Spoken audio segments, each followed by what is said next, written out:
Então tá, o tema de hoje aqui a gente, né, trouxe um bate-papo aqui com vocês, e aí, como o Khalid ali comentou, as dúvidas podem ser colocadas ali no chat e a gente vai conversando, né, ao longo do tempo aí. Mas falando sobre a questão da simplificação e migração para o S4 com o Softcom, e inclusive mostrando como o Softcom está preparado também nesse processo de migração e o seu atendimento ali dentro do S4.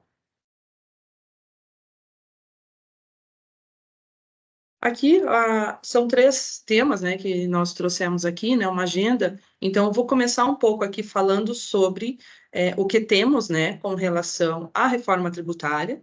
Aí, na sequência, falando de imigração, o Ulisses vai apoiar e vai participar junto com a gente aqui. E aí, por final, eu vou trazer ali sobre a questão da atualização do Softcom, como que o Softcom está nessa versão, né, S4, integrações, as otimizações e tudo mais, né? Então, compartilhando aí com vocês. Então, vamos falar um pouquinho, gente, sobre a questão da reforma tributária. É o tema que desde o ano passado vem cada vez mais forte, né? Aconteceu ali seu processo de aprovação, e agora, o que fazemos? O que temos, o que será e como vai ser? Tudo que eu estou trazendo aqui, tá, é baseado exatamente em orientações, em publicações, em comentários extraídos do próprio Ministério da Fazenda, tá? Baseado na emenda, né, na emenda constitucional 132 que foi publicada. E aí, o que a gente tem aqui, até tem uma telinha ali, uma apresentação, que eu coloquei como uma demonstração de cálculo, e tudo isso, gente, então aqui são as interpretações, e quando eu falo dos cálculos, são todas informações, vamos dizer ali, fictícias, né, porque não se tem nada ainda firmado. Então, trazendo um panorama geral sobre tudo isso aqui, né, e o que a gente, né, o que estamos esperando? Cast, né, falando da parte da própria o standard, né? Então, CAST, SAP, e com a questão aqui da solução do Softcom. Aqui uma telinha rápida, né, sobre toda essa tramitação, o que veio acontecendo desde então, né, desde lá 2019, a tão sonhada reforma tributária e tudo mais. Então, todas as suas tramitações, né, que vieram passando ali, e por fim, no ano passado, né, tivemos de fato ali a aprovação, como com a promulgação ali, né, da reforma em 20 de dezembro. E o que acontece dali para frente? Então, esse ano aqui, 2024, é um ano onde todas essas... isso aqui a gente está falando, né, de uma grande alteração ali, então tudo isso depende de leis complementares, as leis ordinárias e tudo mais, para regulamentar, orientar o que vai ser, né, tudo isso aqui. Principalmente até quando a gente fala da parte ali de alguns produtos e tudo mais, que produtos vão ser esses, né? Então, tudo isso são informações que vão ser publicadas e baseadas nessas leis ordinárias e tudo mais ali para essas publicações. Então, aqui é uma visão mais geral, né, de todo esse processo de reforma, desde quando ela nasceu e até o que aconteceu dali para frente. Isso aqui é até um link que depois a gente pode compartilhar com vocês, não tem o menor problema. Como eu falei para vocês, então, são todas informações baseadas em todas as publicações que estão acontecendo no portal do Ministério da Fazenda. Até eu deixei esse link aqui. É bem interessante, porque ali nesse portal tem ali toda uma... dividida ali em notícias, em apresentações, cartilha, a própria cartilha que eles chamam da reforma tributária. Então, de uma forma bem fácil, assim, da sua leitura e tudo mais. Então, esse é o portal onde a gente está acompanhando todas essas movimentações, né, e para poder trazer compartilhar com vocês aqui, né, e acompanharmos aí tudo que vem pela frente. Então, esse aqui é um pronunciamento bem rápido aqui da diretora do programa da reforma tributária. Então, desde quando aconteceu toda a promulgação ali, já se formou esse grupo de trabalho dentro do Ministério da Fazenda. Então, o programa da reforma tributária, onde já tem equipes ali, né, desde então, trabalhando, né, nessas questões de leis e tudo mais. eles tinham uma previsão ali, esse grupo ele tinha uma previsão ali de começar a liberar essas para o Congresso, porque como a gente está falando das leis aqui, ela também tem que passar por todo um trâmite de aprovações, né? Então, eles vão liberando isso aqui ali no Congresso Nacional, né? Para as devidas aprovações e tudo mais. Então, eles tinham uma previsão ali do final de março, início de abril. Na semana passada, no dia 27 de março, já aconteceram alguns projetos de leis que já foram liberados para o Congresso Nacional para as avaliações, as apreciações ali, vamos chamar assim. Nada ainda que está trazendo tanta, né, que a gente não conseguiu ainda avaliar muita coisa nela ali, mas então já se começaram a sair essas publicações. Tá? Então, e aqui, nada mais é do que um vídeo rápido dela, 1 minutinho e pouco, onde ela fala exatamente que 2024 vão ser o ano dessas publicações, e vai ser o ano, né, dessas publicações, e todas as regulamentações, aprovações necessárias, enfim, para que isso comece a acontecer, né, algumas alterações, obviamente, para 2025 a gente já ter esses desenhos ali, né, ou uma modulação, né, mais objetiva de tudo isso. Então, trazendo aqui o que a reforma está trazendo, né? Eu acho que todo mundo aqui, talvez eu já esteja só sendo repetitiva, né? Mas só no sentido de o que temos hoje e o que vai passar a ser, né? Então, nada mais é do que ela unificou ali, então, 5 impostos, né, em dois IVAs ali, né? O IVA dual que ele chama, né? Porque um veio a CBS, né, que é a contribuição sobre bens e serviços, em que a gente está unificando o PIS e o COFINS e o IPI, e o IBS, né, então, que é o Imposto sobre os Bens e Serviços, onde está trazendo o ICMS e o ISS.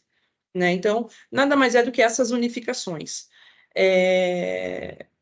A questão de alíquota, né, de IVAs e tudo mais, existe ali, né, até o próprio Haddad trouxe algumas informações algum tempo atrás aí, falando de um IVA mais ou menos num percentual de 27%. Isso é algo ainda que não está definido e que vai ser, né, na sequência aí, as publicações que podem acontecer. Então, esse IVA dual aqui, após a reforma, né, então o CBS vai ser a contribuição ali, regido ali, né, controlado pelo ente federal, e o IBS, né, então o subnacional substitui ICMS e ISS. E existe esse grupo, né, que vão ser representantes, né, dos entes federativos e municipais, né, que vão tratando dessas questões ali quando fala de ICMS e ISS. Então, qual é a ideia, né? Qual é a sugestão aqui desses dois IVAs? Fatos geradores e base de cálculo serão os mesmos, né? Então, fatos geradores e a base de cálculo vai ser a mesma. Terão mantidas as imunidades, regimes específicos e tudo mais. Aqui eles estão trazendo de uma forma muito ampla, né? Então, de novo, né? Aqui essas particularidades, esses detalhamentos de tudo isso aqui, então, somente a ser definido em lei complementar. Então, aqui falando um pouquinho do IVA, né? Então, a CBS e o IBS terão as mesmas características no IVA do padrão internacional, né? Então, as recomendações ali, né, dos padrões ali mundiais, né, a OCDE e o Banco Mundial, já é válido hoje em 174 países, né, como é a própria indicação e esse estudo da própria Receita. Então, qual que é a ideia também aqui? Manter uma base ampla de incidência, a tributação do destino. Então, hoje, como exemplo, quando ele fala aqui de tributação do destino, hoje a gente tem 2 cenários, né, onde as contribuições e o próprio ICMS, né, falando desses 5 impostos ali, então a contribuição, as contribuições PIS/COFINS, ICMS e tudo mais, esses dois, inclusive, fazendo parte, né, compondo a base de cálculo hoje ali, e a tributação, por exemplo, do ICMS, ele fica para o estado de origem, da onde saiu. E aí, a tributação do destino, hoje nós temos o cenário do ICMS-ST, né, onde e do DIFAL, né, da emenda constitucional. Então, a gente tem esses dois impostos que você recolhe para o destino. Aqui, hoje, ele está trazendo essa ideia de que CBS e IBS vão ser tributados, a IBS, né, tributados no destino. Então, de novo, né, é uma questão muito ampla, não se sabe muito bem como que vai trabalhar com isso aqui. Cita também a questão da não cumulatividade plena. Aqui até alguns tributaristas e tudo mais questionam um pouco como que isso vai tratar. Tudo que você pagou, você vai poder compensar com o teu débito? Isso seria geral. Hoje, nós temos um cenário em que, principalmente quando fala ali de PIS e COFINS e ICMS, né, vai fazer parte o creditamento daquilo ali, né? E você vai poder se creditar se ele faz parte do teu negócio, você vai ter aquela receita subsequente tributada e tudo mais. Então existem alguns questionamentos, alguns tributaristas aí da área, né, estão acompanhando para ver o que vai ser, que de fato ela vai ser plena ou vai ter exceções, né? Então, esse é um ponto interessante também para a sequência aí. Legislação uniforme, né? Então, sem tantos regulamentos e tudo mais, que hoje, até a gente tem exemplos ali, quando a gente fala até do próprio SPED fiscal, né? Que atende a parte de UFs, isso vale para um, mas não vale para aquela UF, né? Essa tributação vale para essa UF, mas não vale para aquela. Então, assim, é aquela guerra enorme, né, de tudo isso. Cobrança por fora, então, o que ele tem ali? Então, eu estou fazendo uma operação, uma base, uma venda da minha operação, que ela é R$100, então, o que ele vai estar trazendo? Está trazendo o valor líquido. Então, a tributação vai acontecer sobre esse valor, né? Então, hoje já acontece, por exemplo, em outros países, você vai comprar um perfume, né? Então, $100 e percentual de fiscal, né? De imposto. Então, você sabe, você tem uma visão mais clara de tudo isso aqui. Também, essa é a ideia de que traz a reforma tributária. Rápida devolução dos créditos acumulados, aqui mantida a questão de desoneração de exportações e tudo mais, então, desoneração de investimentos, incidências sobre importações, então, também alguns pontos de que ela está trazendo, mas aguardando essas devidas regulamentações. Outro ponto que veio aqui, que é interessante, então aqui a gente fala de IVA dual, CBS e IBS, tá? Mas aí ele apareceu o IS, né? Não sei se você já acompanharam isso aí, então ele tem o IS. O IS é o imposto seletivo, né? Também, qual que é a intenção dele? É a tributação, e aqui é interessante o termo que eles até usaram, né? É a tributação sobre bens e serviços que são prejudiciais à saúde e ao meio ambiente. Então, ou seja, aquilo ali ele vai ter uma tributação bem mais alta em virtude desse impacto que pode acontecer, né? Seja caráter humano ou meio ambiente, né? Então, esse aqui também é um imposto que veio com essa questão da reforma e também como que vai ser dali para frente, né? Qual vai ser a sua regulamentação, o que vai, de fato, né? O que vai entrar, que produtos vão entrar, né? Então, tem alguns pontos aqui com relação a isso.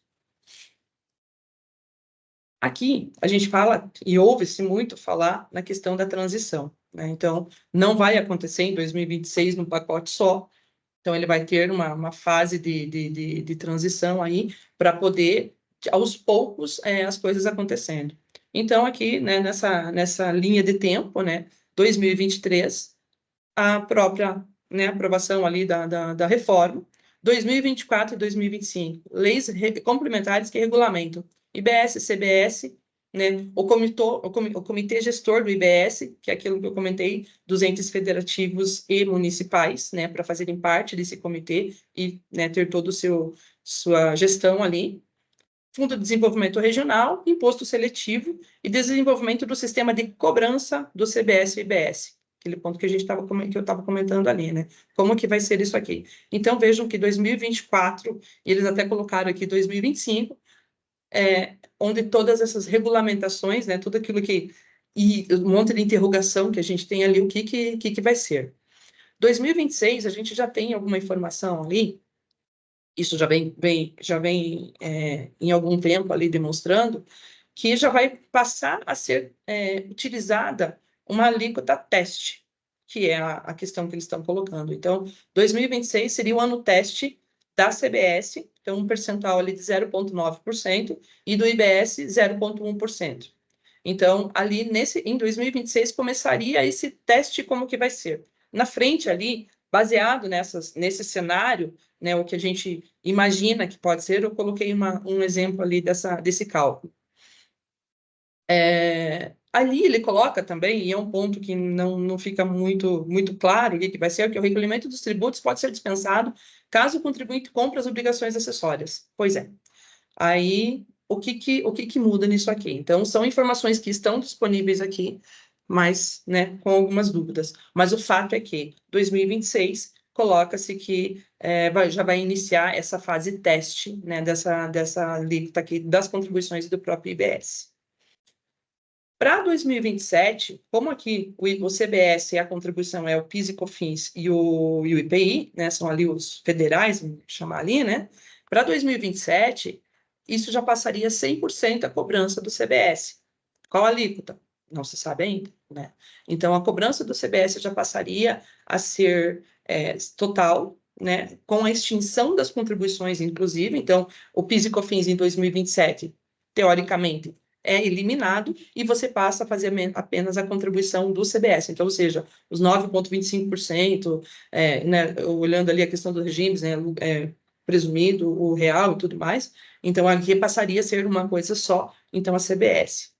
Extinção do IPI e a instituição do seletivo, aquele lá que vão ter as suas alíquotas, né, tratadas e os seus produtos elencados, né, baseados ali em leis. E aqui ele trouxe ainda a questão da instituição da CID Zona Franca de Manaus. Importante que sobre todo esse texto aqui, até, né, por que eu vou falar isso nesse momento aqui da Zona Franca? Importante que todo esse texto que eles estão trazendo está ali garantida toda o que mantém-se hoje, né? Então, eles colocam ali que está mantida tudo aquilo que tem da Zona Franca de Manaus. Veio essa informaçãozinha aqui de CID, vamos aguardar o que vai acontecer na sequência. Mas todas as operações com Zona Franca de Manaus, os benefícios da própria Zona Franca de Manaus, até esse final, inclusive nessa transição e na própria emenda ali e tudo mais, não se fala em alterações quando diz ali no cenário Zona Franca. Aí aqui, em 2029 a 2032, já começa a transição do ICMS e do ISS para o IBS. Então, ele vai ter ali uma tabelinha, né, gradativa em redução daquela alíquota do ICMS e o quanto que vai cobrar da IBS, né, para ficarem ali equalizados. Então, ele tem uma tabelinha ali escalonada entre 2029 e 2032, para que 2033 seja 100%. Então, ele tem uma tabelinha aqui escalonada desses períodos, onde reduz a alíquota do ICMS e passa a IBS, né? Então, para poder tratar até que 2033, né, seja a total extinção do ICMS e do ISS. Então, eu tenho uma tabelinha na sequência aqui que traz bem simples, bem fácil de enxergar até esse momento. Então, assim, de novo, vou frisar, tudo que a gente está trazendo aqui é o que temos publicado e o que temos de orientações. Podem sofrer alterações, né? A única coisa que eu escutei assisti um vídeo esses dias que alguém perguntou, né? É possível acontecer uma prorrogação da implementação da reforma tributária? Foram categóricos em dizer que não. Então, uma vez que ela já começou agora, ela vai andar. E aí, aqui, para 2033, uma vigência integral do novo modelo e extinção do ICMS do ISS. Importante, tá? Desse cenário todo aqui, até vou passar para outra telinha aqui, que daí eu já volto nas demais ali. Nesses acompanhamentos todos que a gente tem, que eu tenho feito, né, que a gente tem acompanhado, lido, assistido vídeos, acompanhado um dos pontos até interessante que está aqui também, a gente participa das reuniões ali da AZUG, né, para esses acompanhamentos e tudo mais, então, e até eu vou, né, trazer esse posicionamento até da própria, o que o consultor da SAP, né, comentou. Então, aqui, em todos esses essas participações, essas buscas, essas análises e tudo mais, pontos importantes, interessantes que vieram aqui. Alterações em documentos fiscais, em XML, em DANF e tudo mais. Não se tem nada ainda com relação a isso, né? A gente levou aqui anos, né, para termos todas essas padronizações e tudo mais. Então, não se fala, não se diz nada ainda com relação a essas alterações que podem acontecer, né? Então, como eu já coloquei ali, a previsão é que 2027 já tem aquele percentual teste da CBS. Vai ter algum campo na nota? Vai alterar isso aqui? É possível que sim, porque como que vai ter essas validações e tudo mais. Mas nesse momento, então, não se fala nada ainda com relação a alterações, então, nenhuma nota técnica trazendo nada com relação a essas alterações de documentos, NFE, CTE, as próprias notas fiscais e serviço, né, que impactam ali no ISS das prefeituras e tudo mais, então não se tem nada disso. Sem previsão também de alterações em obrigações acessórias, e aqui eu trouxe as duas obrigações que trazem ali os 5 impostos, né, o SPED fiscal e o SPED contribuições. Também não se tem nada formalizado com relação a essas obrigações. Com certeza, alterações vão acontecer, mas ainda não se tem nada com relação a isso. O próprio texto garante ali a devolução dos saldos credores de tributos atuais. Então, ali, os saldos acumulados de PIS e COFINS, os próprios saldos credores ali de IPI, de ICMS. Então, isso aqui, eles, no próprio texto, então, mantém essa garantia de que, né, é direito, né, do contribuinte, então, não se tem nada de alteração com relação a isso. E aqui, como eu comentei ali, que preserva a Zona Franca de Manaus. Então, todas o cenário Zona Franca de Manaus, né, o país Zona Franca de Manaus ali, não se tem alteração nenhuma prevista ainda, né, com relação à reforma. E aqui, esse ponto, né, por comentar também aqui nessa reunião que teve da AZUG, que foi no dia 27 também, na semana passada, os próprios consultores também, então a própria SAP, assim como nós, né, estamos acompanhando tudo aquilo que começa a ser publicado, entendendo tudo isso, o que vai acontecer para, né, que ações serem tomadas. Então, hoje são muitos ali questionamentos sobre tudo isso aqui. Então, o próprio posicionamento é que, e a gente, quando fala que por que eu falo SAP? Porque quando a gente fala dessa instituição, desses 2 IVAs novos, substituindo aqueles 5 impostos, a gente está falando de toda uma alteração que vem ali de pricing, né, de determinação ali dos esquemas de cálculos e tudo mais ali, e que impactam ali nos documentos e que, por consequência, vão cair todos aqui, né, a gente falando aqui do SOFCOM, vão impactar totalmente ali no SOFCOM, né? Sejam apurações, relatórios e as próprias obrigações. Então, é um impacto geral ali que pode ter e que, assim como a SAP, né, até esse comentário desse consultor da SAP, estamos todos aguardando o que vão ser essas publicações e essas regulamentações todas que vão acontecer aí ao longo do tempo. Aqui eu trouxe um cenário, como eu comentei com vocês ali, totalmente fictício, tá? Com interpretação daquilo que a gente vem vendo, com alíquotas aqui bem utilizada aqui de forma a conseguir enxergar mais ou menos o que aconteceria ali no cenário de cálculo, né? Então, aqui trazendo um exemplo de 2026, aonde a alíquota teste da CBS, né, entraria, então, no 0,9%, que seria com relação ao PIS e COFINS. Aqui, mantido ali o preço líquido, né, então, o que tem? O ICMS, ele faz parte, né, então, o ICMS e o PIS e COFINS, ele compõe o valor ali, a base de cálculo do imposto, né? Então, hoje seria esse cenário. Então, eu tenho aqui um cenário trazendo um valor de R$100, né, um valor líquido de R$100, a base aqui do ICMS, o valor bruto de 121. Então, e aí mais ali o PIS e COFINS, então ele chega numa base total ali do 134, vai trazer a tributação de 18% do ICMS, então eu tenho o valor X aqui do ICMS dessa operação. Com relação ao PIS e COFINS, o que que eu tenho? Então, eu tenho meu preço líquido, né, tenho a composição da alíquota, então eu tenho uma base de PIS e de COFINS de 110,19. O que que tem? Então, eu vou calcular 110,19, eu vou ter 10,19, eu estou jogando 9,25%, eu vou calcular esse valor ali e vou ter o valor do meu PIS e de COFINS. Mas, com a alíquota teste que eu tenho, eu vou tributar o 9,25% sobre a minha base de 110,19, mas eu vou tributar a minha CBS aqui do 0,9%, né, que é o estipulado ali nessa fase teste, sobre a base de R$100, porque é o valor líquido que ele considera. Então,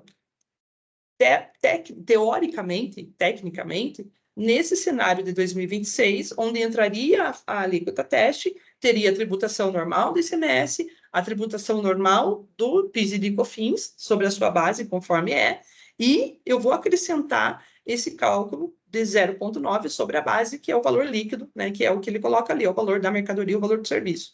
Então, teria esse cenário, basicamente, nessa fase de 2026. Né, sugerido que aconteça isso aqui, né? Então, como sugestão, que imaginamos que seja algo parecido com isso, né? Então, nada é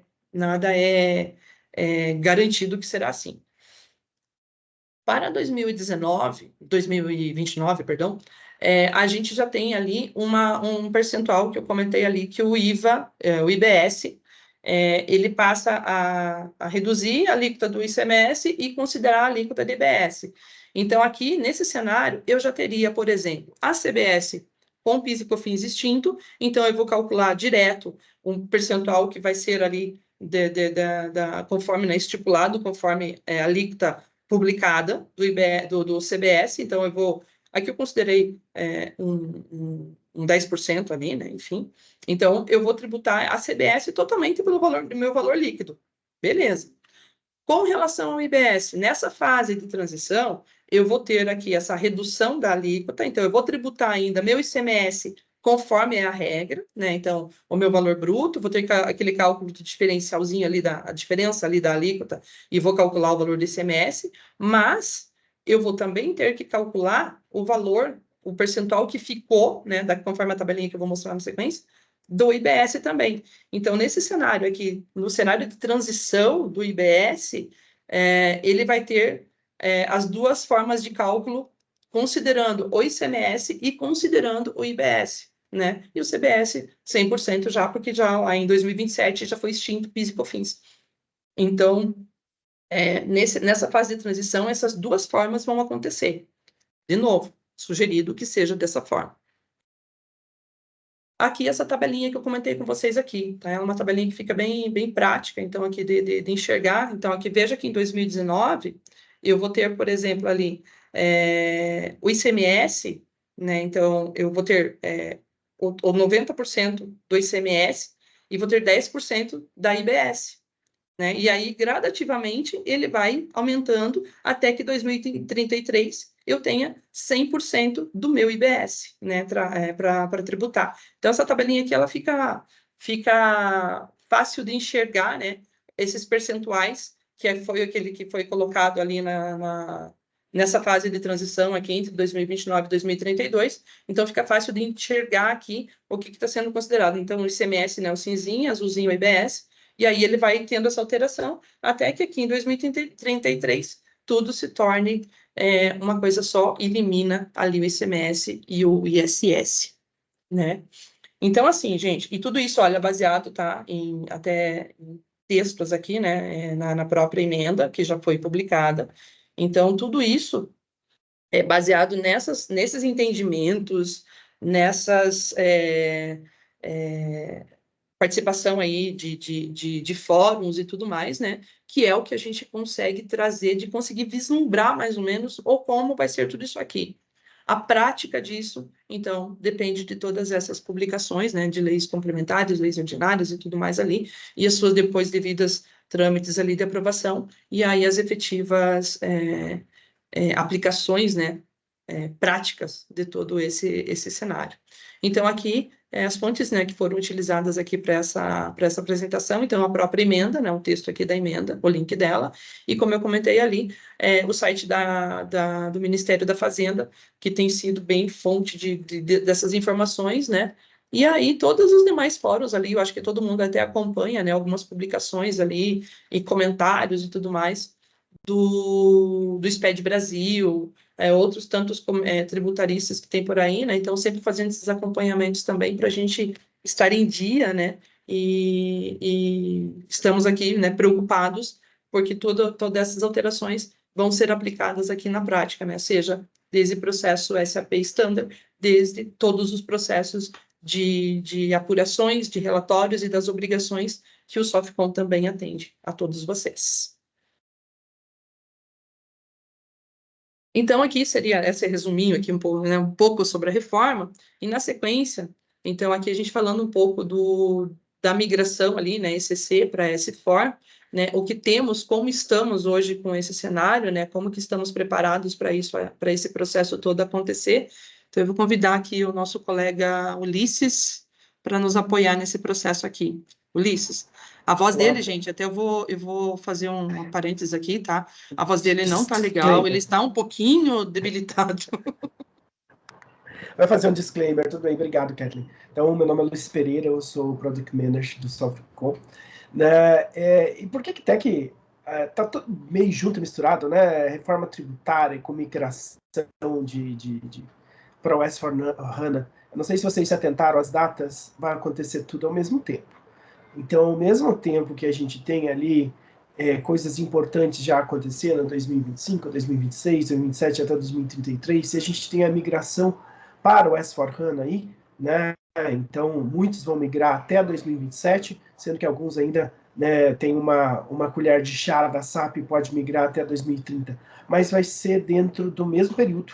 E dentro desse mesmo período, né, quem está acompanhando aí a questão de volume de trabalho e essa discussão nas redes sociais, pode sim faltar consultor para conseguir migrar todo o S4HANA. Então, a intenção aqui de colocar a área fiscal, né, a gente sair um pouco desse cenário de confusão lá na frente, antecipar, é justamente a gente ganhar uma vantagem competitiva ali, para a gente diminuir essa carga de trabalho quando efetivamente a gente for fazer a migração para o S4HANA. Então, essa é a intenção ali. Vocês podem mudar para mim, Kevin, por favor? Então, mostrando um pouquinho aqui o cenário, até os sabores, né, que a gente tem de Softcom ao longo desses anos, né? Então, o Softcom é uma solução que vem desde 2009, para vocês terem ideia. Então, ele nasceu sobre o ECC, sendo uma solução complementar ali, e a gente tem em vermelhinho embaixo ali, ela ainda trabalhava sobre um banco de dados que não era HANA na época, né? Pode ser qualquer banco de dados ali, né? Existe o cenário também de ECC rodando sobre HANA, mas que veio num segundo momento. O ECC tem a data de morte, então, né, 2027, ou postergando até 2030, aí, é o que a SAP já colocou para a gente. Já mais ou menos de 2011 para 2012 veio uma solução que era a solução TDF da SAP, né, que ela não rodava dentro do RP, mas ela era fora do RP, né, e era, podemos dizer, um sidecar ali do RP, e consumia dados tanto do HANA, ou tanto do S4HANA, ou do ECC, que são efetivamente os RPs ali. Só que esse cara também está na UTI, a SAP também colocou na UTI. E ela colocou na UTI e também para 2027, né, a gente não vai ter mais o TDF. Então, a gente tem que já pensar no modelo de a gente migrar. E o que a gente tem de opção nova? Né? O que a gente tem de opção nova é uma solução DRC, né, que seria, podemos dizer, o natural, que substitui o TDF, né, e uma solução nativa Softcom, que roda dentro do RP, dentro do S4HANA. Vocês podem ver que tem ali embaixo, né, sempre SAP nas três primeiras caixinhas, né? Isso significa que a solução Softcom, nesses cenários, rodando sobre o ECC, rodando sobre o TTF, rodando sobre o DRC, são soluções complementares ao SAP. que significa complementar ao SAP? Significa que a SAP entrega parte da solução e o Softcode entrega outra parte da solução. Basicamente, a SAP entrega o escopo federal, com vários, podemos dizer, gaps ali, e o Softcode complementa esse escopo federal e entrega todo o escopo municipal e estadual. Você pode ver que no DRC está bem pequenininho ali, poderia ser até menor ainda, mas acho que não dava para escrever SAP ali se fosse menor. A SAP entrega a solução de SPED, geração de SPEDs, enfim, dentro do RC.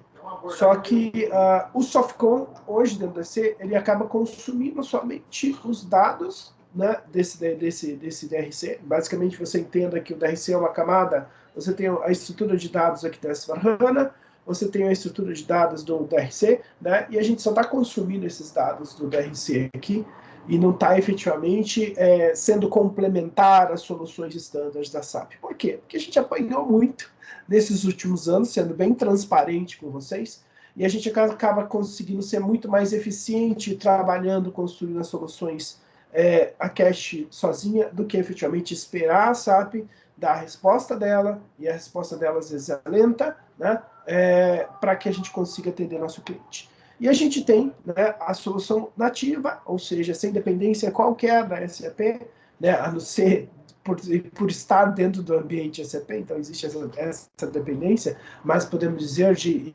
estruturas paralelas ali que a SAP criou, né, de algum framework, enfim, que é a solução Softcode rodando dentro do S/4. Então, o que a gente tem de novo, né, para o cliente, seja ou DRC ou a solução S/4. Obrigado, que pode mudar. Essa solução S/4, Softcode S/4, né, ela já nasceu em 2021. E o interessante é que ela tem uma retrocompatibilidade, eu até falei para cá, coloquei um palavrão ali nesse slide, uma retrocompatibilidade com o ECC. O que significa isso? Significa que a mesma, não é exatamente a mesma, mas praticamente a mesma solução que a gente roda dentro do ECC, dentro do S/4HANA, eu consigo rodar ela dentro do ECC. Então, se eu tenho uma retrocompatibilidade, tudo que eu faço de configurações dentro do ECC, né, eu aproveito 100% dentro do S/4HANA. Então, em um cenário, né, que eu vou fazer uma migração antecipada da parte fiscal, né, eu faço, eu pego, né, e atualizo esse Softcode, né, para ele ficar, por exemplo, você tem aquela solução ali que onde você tinha a parte complementar, né? Volta no slide anterior, Tati, por favor. Na primeira caixinha. Você tem na primeira caixinha, onde você tem os SPEDs que tão complementares.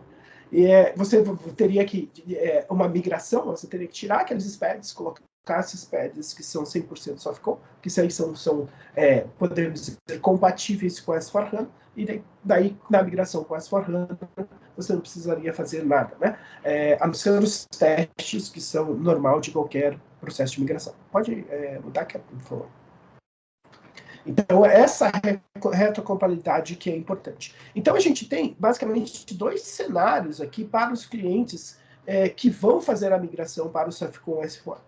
O primeiro cenário é você aguardar, né, e fazer a migração junto com o seu projeto S/4HANA, concorrendo com recursos, né, para fazer também esse processo, ou você fazer uma segunda opção, que às vezes é mais interessante, você fazer essa migração antecipada, né? Então você descarta toda aquela solução complementar que a gente tem da SAP ali em cima do ECC, coloca os objetos do Softcode que já são compatíveis com S/4HANA, e no segundo momento, quando for fazer a migração para o S/4HANA, é literalmente transparente. A parte de produto é literalmente transparente. Você não vai ter que fazer a aplicação de requests, não vai ter que fazer nada, reconfiguração, nada. Você vai ter que fazer testes. Como o Softcode é desenvolvido na linguagem da SAP, né, no ABAP, ele é convertido num projeto S/4HANA, a gente já fez vários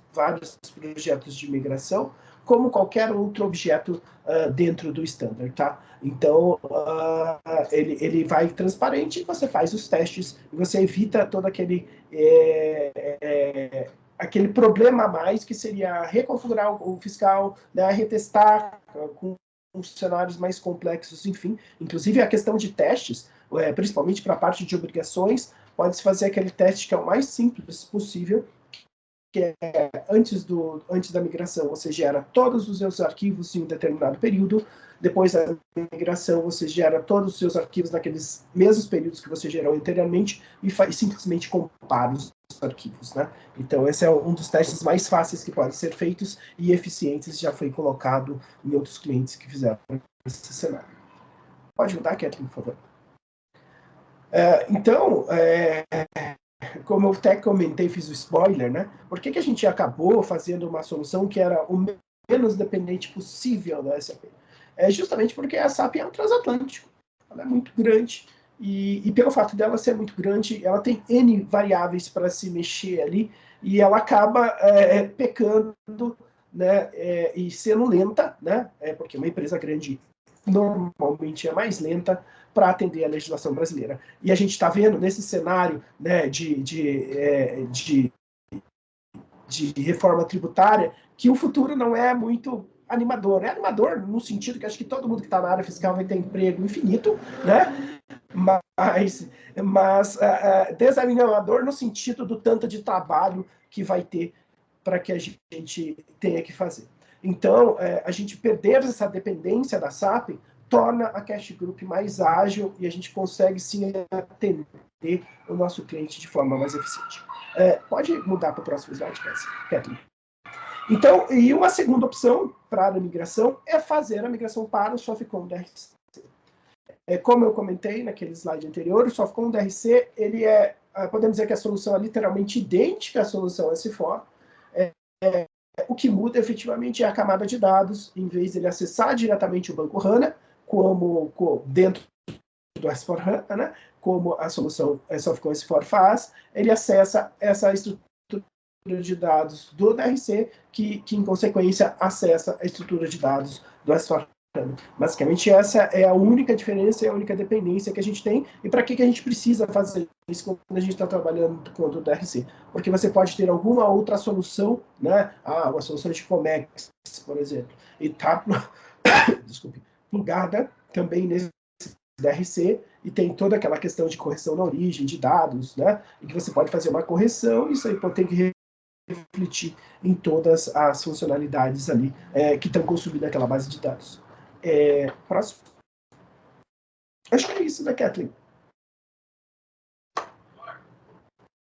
Obrigado, pessoal. Kathleen, você está muda, a gente não está te escutando. O áudio aqui. Oi, pessoal. Pronto.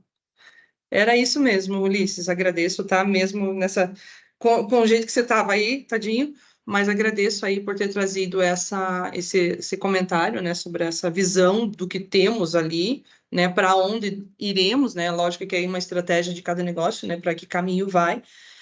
O fato é que acho que a mensagem principal aqui é que, frente, né, a tantas mudanças que vem vindo, essa questão da parte de ERP também é bem, bem importante, né? Obrigado, Ulisses. Assim, gente, então, dando sequência, né, trazendo de agora, começamos ali falando sobre o que está por vir, falamos do que temos, né, e o que temos de opções ali, né, com relação às soluções, com relação ao próprio Softcom. Então, eu vou trazer aqui um pouco agora do que temos ali dessas atualizações, essas funcionalidades, integrações, que é muito importante, essa questão das configurações, do ganho de tempo naquilo ali, do aproveitamento dessas configurações todas, né, e as integrações que temos aqui do Softcom, como novas funcionalidades também que vêm ajudando, né, para tentar deixar mais ágil todo o processo, né, dentro do negócio, área fiscal e contábil ali, ficarem, né, terem um pouco mais de tempo e agora as preocupações que vêm ali, né, com essas implementações todas de reforma. Então, aqui falando um pouco das novidades aqui do Softcom, né, em alguns outros momentos, acho que a gente já passou por isso, talvez alguém já tenha até participado de outro webinar com relação a isso, mas acho que é muito importante a gente sempre manter isso aqui sempre alinhado e atualizado com todos vocês. Então, aqui, uma das grandes melhorias, né, evolução que a gente veio fazendo foi a realização das apurações e integração total com os SPEDs ICMS, ICMS, PI, PIS e COFINS. E aqui, né, especificamente, eu estou falando de bloco E e de bloco M da apuração de PIS e COFINS. Então, essas integrações, apurações que centralizam atividades, apurações que detêm ali a fonte da verdade, né, para entrega dentro dos SPEDs. Aqui a compatibilidade de configurações do SC com S4, isso aqui é bem importante com esse tema que o Ulisses trouxe para nós ali, então, nessa migração de SC para S4, então, as configurações que existem ali, a gente consegue recuperá-las para poder jogar, por exemplo, os transformadores e tudo mais, né? Então, ganhar tempo nesse processo todo aqui. Como eu coloquei ali, a parte de atividades, centralização de atividades, então, redução de execuções de vários transformadores para geração de registros do SPED. Então, hoje a gente sabe que tem ali, seja no ECC, seja no TDF, então, a execução de vários transformadores para poder gerar aquele SPED. Né? Então, aqui você tem uma visão, um ganho de uma apuração com essas atividades sendo executadas dentro dela e entregando essas informações para o SPED. Então, você ganha esse tempo. Centralização das atividades, conformidade das informações para o bloco E. Então, você não tem um transformador do SPED, um transformador da apuração, e daí não estão utilizando a mesma informação. Então, indo na linha de conformidade. Simplificação de configurações e manutenção quando necessário. Então, você tem um único cockpit, um único centralizador ali dessas configurações, e sim manutenção, seja por alteração, né, de cenário, alteração de códigos estipulados pelos estados, enfim, o que for, ela é bem mais simplificada essa manutenção, né? Então, é bem mais simples de fazer tudo isso. Validação de escriturações de documentos fiscais com relatórios de análise. Né? Então, é um dos relatórios, ali nos relatórios auxiliares, em que ele possibilita, né, a partir de algumas regras, né, e ele é vivo, né, trazendo sempre mais cenários ali, incorporando nele. Então, com a validação de regras que você já consegue, antes da tua apuração, antes da geração da obrigação, conseguir enxergar que alguma inconsistência está havendo ali, para que você depois não precise fazer um ajuste manual na apuração, um ajuste manual no SPED, né, esse tipo de trabalho. E aí, já na sequência com isso, o corretor de documentos fiscais. Então, essa ferramenta auxilia muito nesse processo para que você mantenha também a conformidade dessas informações no nível de relatório, no nível de apuração, nas obrigações, e aqui quando fala das obrigações, né, SPEDs, as obrigações municipais, as obrigações estaduais, né, que se consomem as informações todas ali no SOFCOM, né, então também uma ferramenta que possibilita essas alterações, conciliação, então aqui uma funcionalidade que a gente sabe que no final em tempo de fechamento ali, né, em tempo de entrega de resultado que é muito curta, que é muito rápida para fazer, algumas inconsistências que podem acontecer ali, documento não contabilizado, o lançamento contábil sem documento fiscal e tudo mais. Então, a conciliação vem trazendo essa redução desses trabalhos, grandes trabalhos, né, as famosas ali PROC vezes entre planilhas de conta de razão e conta e fiscal, né? Então, possibilitando fazer isso ao longo de todo o período para que no teu processo de fechamento você já tenha isso de uma forma mais, né, mais pronta, né, vamos dizer assim. E um calendário fiscal, né, que tem uma melhor gestão de todas as atividades fiscal e contábil, né? Então, possibilitando você saber como é que está o que você tem de entregas, quem são os responsáveis por essas entregas, né? A área, o responsável, os prazos ali de vencimento. Então, um calendário que te dá a condição de fazer essa correta gestão ali, né? Facilita a visão, né, de como que estão os seus processos ali de entregas a cada período. Então, aqui uma telinha só com relação, né, aos cockpits aqui. Então, hoje, a apuração de ICMS e PI, então, ela detém toda a parte de configuração ali dos transformadores, de ajustes e tudo mais, está totalmente dentro aqui da apuração. Essas atividades são executadas aqui, né, no relatório, aqui dentro da apuração, e ela lança valores, vai lançar esses blocos E, C197, os registros do E115, 1400, E ainda possibilita, se você tem algum regime especial, alguma coisa que você faça um cálculo por um desenvolvimento, você também consegue trazer ela aqui, fazer essa ligação aqui com ela, e ela também vai continuar, você vai ter aquela execução daquele desenvolvimento ali dentro da apuração. Então, possibilita bastante, centraliza essas atividades e te facilita, né, depois a geração do SPED. Então, a apuração de ICMS-PI com toda essa integração ao SPED fiscal. A apuração do PIS e COFINS, né, então, a mesma situação. Então, a apuração de PIS e COFINS hoje, quem é cliente ECC, quem é cliente TDF, sabe que hoje a apuração de PIS e COFINS, né, a antiga apuração de PIS e COFINS, né, ela tem ali um cockpit dela e tem as configurações de SPED de contribuições. Então, o que foi feita?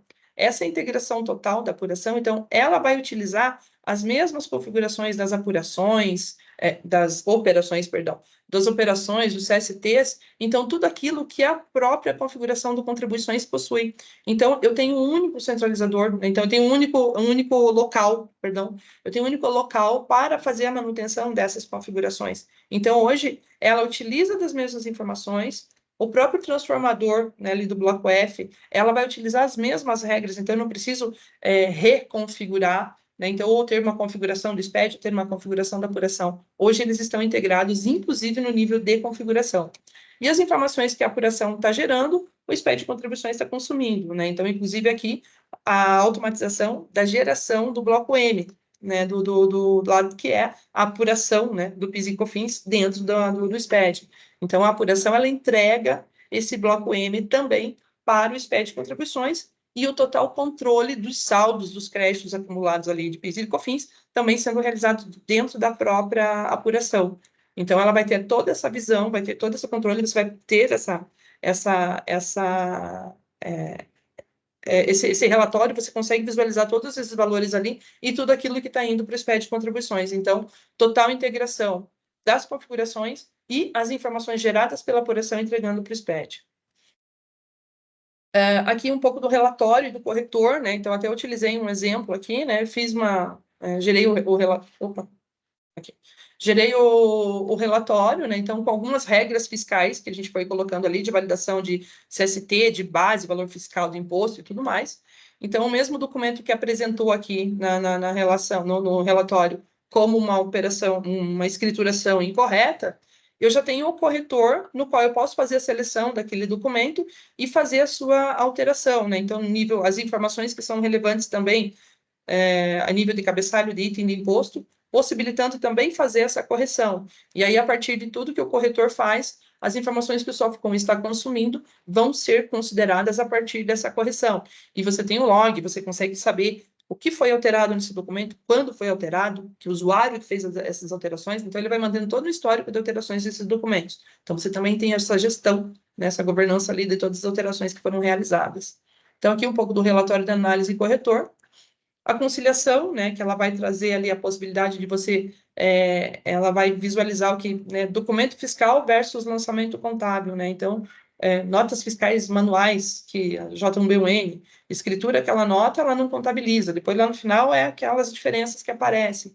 Então, é possível você visualizar ali o que tem de documento fiscal e o que tem de lançamento contábil, que estão sem a sua devida referência ali e que estão causando diferenças ali nesse momento da conciliação. Então, também te possibilita fazer essas validações, essas análises, enfim, ao longo de todo o período, né, até chegar no seu fechamento. E aqui uma visão do calendário que eu comentei com vocês. Então, ele tem uma visão aqui de dashboards, que foi essa telinha que eu coloquei, uma visão de calendário, um estilo a telinha ali do Outlook e de todas as tarefas que também tem ali elencadas. Então, aqui você vai poder ver como que está o processo, o processo de apuração aqui de CMS IPI. Então, eu tenho uma GIA-ST que está atrasada, eu tenho um SPED fiscal que está atrasado. Aqui ainda a gente considerou o nosso ambiente Sintegra, né, o antigo, o falecido Sintegra. Então, você vai poder visualizar, né, como é que está, o que está atrasado, tarefas sem responsável. Então, por exemplo, tem ali SPEDs ou GIAs, enfim, né, as obrigações que tenho ali, e que de repente não foi determinado o responsável para fazer aquela tarefa. E daqui a pouco aquilo ali está chegando na data de entrega e você não tem nada foi feito. Então, essa gestão toda, né, para evitar todos esses inconvenientes ali junto com o fisco, né? Então, esse aqui seria um pouco do calendário. Então, assim, gente, esse encontro de hoje, né, foi nesse sentido de fazer aquele comentário um pouco da reforma, o que está por vir, o que a gente está aguardando, né, como estamos aguardando, né, tudo isso que está por vir. Junto com isso, a gente tem toda essa questão de alteração, de mudança, né, de migração ali, né, então do RP, ali falando do DCC, do TDF também e tudo mais.